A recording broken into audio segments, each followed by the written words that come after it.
Guide to Life. You know, winter in Central New York is coming back up, and you're probably going to be stuck home bored on Friday nights.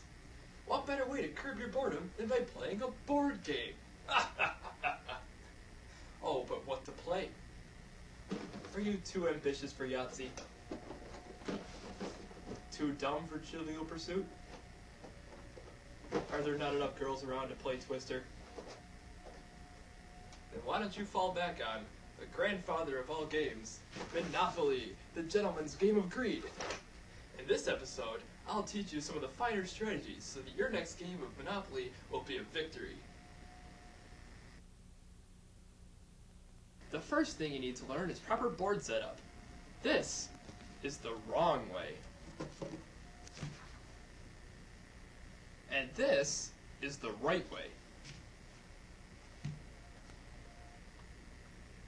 The next step in setting up the game is placing the chance and community chest cards on the board. And, if your opponents aren't looking, a little careful deck stacking never hurt anyone. Except, of course, your opponents.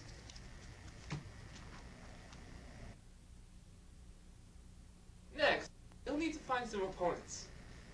I might just have some lying around.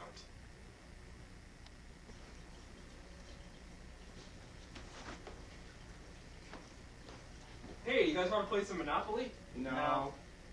I'll give you cookies. Well, in that case.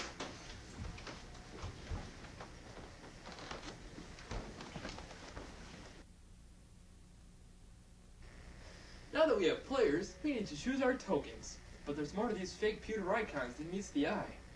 Like what? Well, I'll tell you. The piece I will choose is the dog, because I belong to the school of philosophy that believes that terriers are intimidating.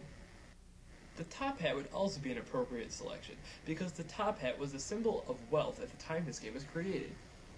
The wheelbarrow would not be an appropriate choice, because its agricultural overtones are reminiscent of communism, the philosophical antithesis of this game. The race car represents speed, but also recklessness. This would be an appropriate choice for a player who likes to buy fast with little regard for future investments. The horse is able to successfully cross many different terrains. This piece is best suited to players who are able to easily adapt to many different game situations. The thimble and the iron are both inappropriate selections because they represent subservience in a pre-feminist society, and this has no place in today's capitalism.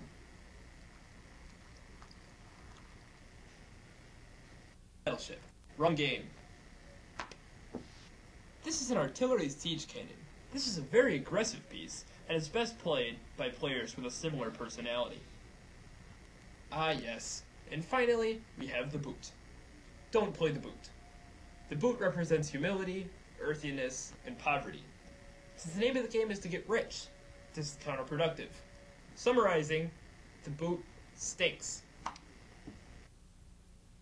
Well, our pieces. I chose the dog. I chose the hat. I chose the boot. In the original Monopoly rules, everyone starts out with the same amount of money. But in the real world, this is very inaccurate, as everyone is different financially. Therefore, I have devised a new system. A random roll of the die has shown that I will start as a multi-billionaire, Kyle will be middle class, and Clark will be dirt poor. Never underestimate the power of the properties on the first street. They are cheap to buy and easily upgraded. Notice, I already have triple hotels on each of the light blue spaces. This has helped me quadruple my already enormous fortune. I also have hotels on both Boardwalk and Park Place. This puts me in a good position for victory. Library is very useful for getting out of tight situations. As you can see, I am currently in jail. Hey Kyle, give you a cookie if you give me that get out of jail free card. Sold.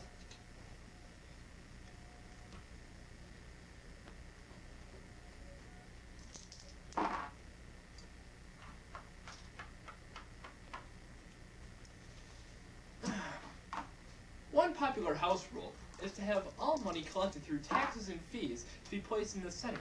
Ideally, the first player to land on free parking would collect this money. This is similar to welfare, which is a very socialistic activity.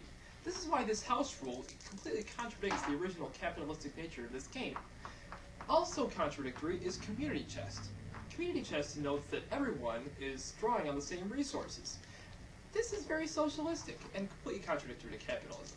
But of course, this also relates back to the era in which this game was made, the Great Depression, in which FDR instituted a whole bunch of socialistic programs called the New Deal in an attempt to rejuvenate the economy. But the socialism in it is just contradictory to capitalism. It blows my mind. It all relates back to communism, which was created by Karl Marx in the 18th century during the Industrial Revolution. It's simply... I win. But how? I played the dog, and you played the boot. He still won. Well, since I won, Tim, do you remember a bet? Fine. This has been another episode of Tim's Guide to Life. Thanks for watching. I hate this game.